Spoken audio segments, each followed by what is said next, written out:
Tak máme za sebou zápas 8. kola medzi Crazy Birds a HK Komárno. Veľmi tesný zápas pri mikrofóne. Heňo, tak čo na to hovoríš? Bolo to napínavé až do konca?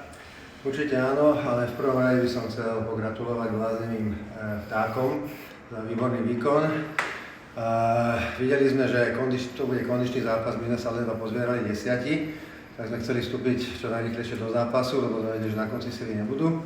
Celko sa nám to darilo, ale na konci nás mrzia tie posledné 2 minúty, kde nám ušli bodíky, nie len jeden, ale aj 3. Ale išli sme do zápasu so srdcom, s láskou, prišli sme si vypotiť starosti a zdravý prísť medzi rodinky, takže super zápas, super kvalitná liga. Ja tak možno podpichnem, Komárno je známe rýchlostnou kanoistikou, možno keby bola trochu mäkší, trošku viac vody, mohlo by to pomôcť vašim výkonom? No možno kanoistom, ale na mne nie sme zvyknutí na vodu, takže určite dobrý ľad a ostré korčule. Máte jeden z najstarších tímov, aké sú možno ambície, aká je nálada v šatni aktuálne možno po 8. kole?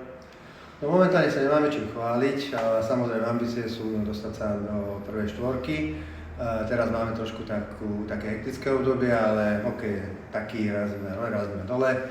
Nadýchame sa, ideme ďalej a bojujeme. Hovorí sa, že dobrého je málo, vás zvykne byť menej. Môže to byť práve to dobré? Určite my rastieme a to dobré je medzi nami. Ďakujem za rozhovor.